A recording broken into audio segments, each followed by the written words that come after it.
Hello, and welcome back to that channel that talks about game stuff. I'm your host M, and today's topic is the lovely game Skyrim Elder Scrolls, and how it relates to Norse and Scandinavian mythology / culture.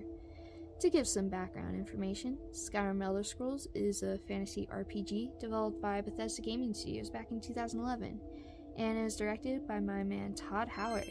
He's a funny guy. In Skyrim, you play as a Dragonborn, and you do Dragonborn stuff, with Norse and Scandinavian mythology / culture being two of the biggest influences on the game. Today's focus is on the world building of Skyrim and the details put into the game by developers. Starting off with one of my favorites, let's talk about the Divine Nines. In Norse mythology, there are said to be 9 worlds, which are the 9 realms that make up the universe, and the Divine Nines and Holds of Skyrim are in reference to this. NPCs have a saying, a lot like how we say, "Oh my god," they say, "By the nines," to express shock. The people of Skyrim worship the 9 divines. One of these divine nines is known as Talos, who is often compared to the Norse god Odin. They're compared for their similarity in lore, both being known as warriors and regarded in very high status. Moving on, there are 2 key characters in the game with very Scandinavian names that I want to talk about. First, the leader of the assassination organization known as the Dark Brotherhood is Astrid.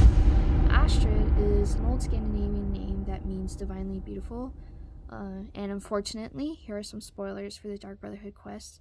Astrid betrays the Dragonborn, selling them out to the enemy, and it's not even worth it for her in the end.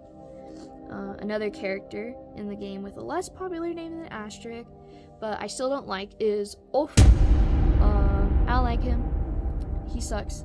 Anyway, Ulfric is a Norse boy's name, deriving from the terms used for wolf and ruler. Ulfric was the Jarl of Windhelm, as well as the leader of the Stormcloak Rebellion in the War Quest. Speaking of Jarls, they come from Scandinavian political systems. I discovered this while reading Norse mythology and the lives of saints in Scandinavian studies, when they talked about Jarls.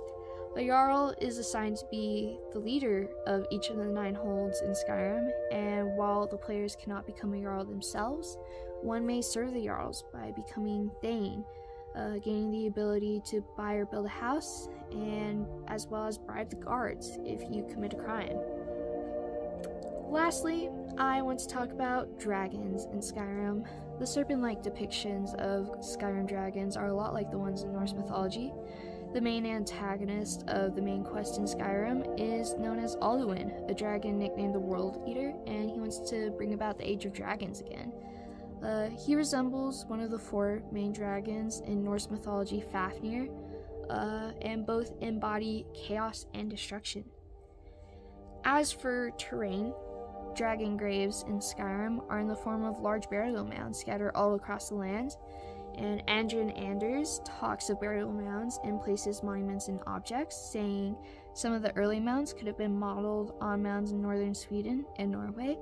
This was what helped me make the connection between dragon graves and burial mounds in Scandinavian countries. And in general, the terrain of Skyrim is a lot like Scandinavian countries with its deep pine forests and mountains. All in all, I think it's fun finding real-world influences in games that are far from being real. I encourage other people to do the same. It's a fun way to get to know the content you're into, and it appreciates the effort put into the media by designers. As always, thanks for listening, and I'll see you next time.